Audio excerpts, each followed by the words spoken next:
안녕하세요. 완연한 봄 4월에 시작하는 스페이스에 읽어주는 뉴스 5편. 이번 주제는 생분해성 플라스틱입니다. 여러분은 생분해성 플라스틱에 대해 얼마나 알고 계신가요? 정의는 박테리아나 살아있는 유기체에 의해 분해될 수 있는 플라스틱을 지칭합니다. 천연 고분자, 생합성 고분자, 화학적 합성 고분자로 나뉘며 그중 우리가 가장 흔히 접한 물질은 PLA로 스타벅스에서 대부분의 베이커리류들이 PLA 포장지를 사용하고 있죠. 그럼 본격적으로 뉴스 시작해보겠습니다. 첫 번째 소식은 국내 연구진이 크게 활약했네요. 바로 100% 자연분해되는 생분해성 마스크입니다. 코로나 사태로 인해 버려지는 마스크들이 해양의 해파리보다 많다는 점 알고 계셨나요? 새로운 이 마스크는 이런 문제를 해결할 수 있는 좋은 방법인데요. 한국화학연구소의 연구진이 100% 자연분해되면서 숨쉬기 편하고 반복 사용도 가능한 새로운 N95 수준의 생분해 마스크 필터를 개발했습니다. 이 기술은 어드밴스드 사이언스의 3호로 표지를 장식했는데요.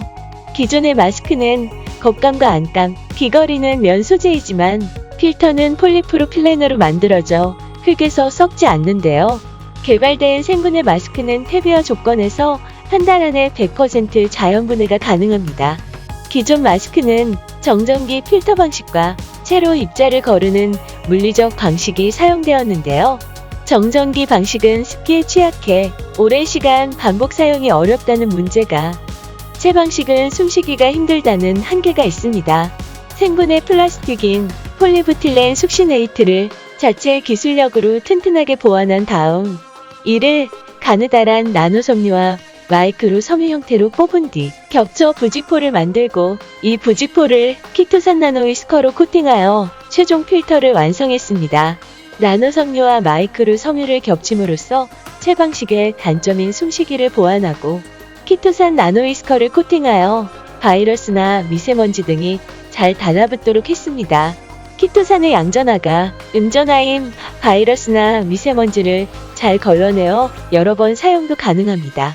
성능은 무려 공기 중에 2.5 마이크로미터 사이즈의 및 밀입자를 98.3% 차단하여 KF94 필터와 비슷합니다. 국내 연구진들의 노력이 빛나는 순간이네요. 하루빨리 상용화가 되기를 바랍니다. 두 번째 소식입니다. PLA, PHA, 생분해성 레이온, PBAT 등 다양한 생분해성 소재들이 기업들에서 열심히 연구되고 사용되는 가운데 소비자들은 친환경 플라스틱을 생분해성 플라스틱이라고 쉽게 생각하곤 합니다. 하지만 과연 둘을 동일하게 볼 수 있을까요? 이에 대해 한국화학연구소의 황성현 박사는 아니라고 대답했습니다. 그는 친환경 제품이란 섞거나 재활용이 가능해야 한다고 말하며 요즘 보여주기식 친환경 제품이 너무 많다고 말했습니다. 실제 친환경이라는 문구를 내세운 9개의 일회용품을 조사해본 결과 정말 친환경이라고 말할 수 있는 제품은 2개뿐이었습니다. 친환경 접시라고 쓰여있는 이 제품, 산화생 분해가 되어 자연으로 돌아간다는 문구로 홍보되고 있습니다. 환경부에서 발급한 환경 표지도 붙어있지만 친환경이라고 볼 수 없다는 판정을 받았습니다. 바로 산화생분해성 플라스틱이기 때문인데요. 산화생분해성 플라스틱은 폴리프로필렌 같은 석유계 플라스틱에 산화생분해 촉진제를 섞어 플라스틱을 빛이나 열에 의해 쪼개어지게 만든 것으로 이 과정에서 미세 플라스틱이 발생하게 됩니다. 미세 플라스틱이 눈에 보이지 않아 생분해라고 말하지만 사실 굉장히 틀린 말입니다. 해당 제품은 산화생분해성 플라스틱으로는 환경 표지를 받을 수 없음에도 친환경 표지를 받았는데요. 사실 이 친환경 마크는 자원 순환성 향상 및 지역 환경오염 감소를 명목으로 받은 것으로 이를 친환경적이라고 광고하는 것은 사실상 사기에 가까운 행위라고 황 박사는 말하였고, 환경성 표시 광고 관리제도에 관한 고시 제8조 환경성 관련 마크에 따른 부당한 표시 광고에 해당합니다. 바이오매스 합성 수지의 경우는 어떨까요? 친환경이라고 말하는 이 제품 무려 TPA 함량이 75%입니다. 바이오매스 함량을 표기하지 않고 친환경이라고 광고할 경우에도 부당한 표시 및 광고에 해당하는데요. 그렇다면 바이오매스 합성 수지는 재활용에 용이할까요? 이는 규정상 친환경일 뿐 일반 플라스틱에 20% 이상의 친환경 전분을 섞어 만든 이 제품은 제작 과정에서는 플라스틱을 줄이지만 땅에 묻히면 바이오매스 부분만 분해되고 나머지 플라스틱은 남게 되죠. 게다가 재활용도 되지 않아 뒷면에 플라스틱 아더라고 적혀 있습니다. 즉, 2가지 이상의 소재가 섞여 재활용도 안 된다는 뜻이죠. 더군다나 푸드 컨택의 일회용기들은 음식물을 모두 닦아내고 말리지 않는 한 재활용이 안 되는 경우가 대다수입니다. 특히 일회용 배달 용기의 경우 더더욱 그렇죠.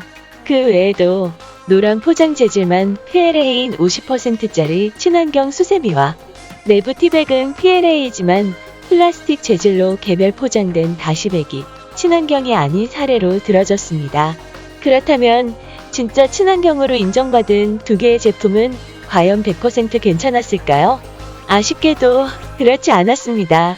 이런 생분해성 플라스틱의 경우 일반 쓰레기에 버려지는데 일반 쓰레기의 대부분은 소각 처리됩니다. 아직까지 생분해성 플라스틱이 적절하게 처리된 적이 거의 없다는 뜻이죠. 또 이런 PLA 재질의 경우 58도의 퇴비 및 미생물 등의 일정 조건이 맞춰진 상태에서 분해되는데 현재는 이런 조건에 매립지가 없다는 문제점도 있죠. 물론 친환경을 위한 연구가 무의미한 것은 아닙니다. 하지만 제도적이나 환경적인 바탕이 여전히 부족하기 때문에 앞으로도 끝없이 노력하고 개선해 나가야겠죠. 자, 이제 마지막 소식입니다. 인터넷 쇼핑을 하는데, 이게 뭐지? 매장 내에서 사용 가능한 일회용 컵, 과연 이게 정말일까요?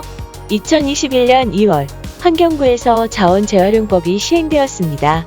폐기물의 발생과 재활용 촉진을 위해서인데요.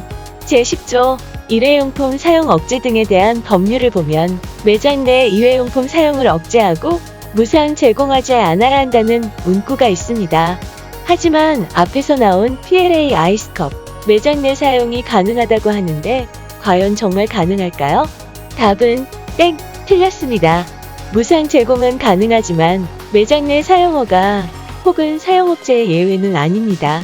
헷갈릴 수 있지만 앞으로는 매장 내 일회용품은 그 어떤 경우에도 금지라는 것 다 같이 알고 있자고요. 그럼 이번 뉴스는 여기까지. 감사합니다.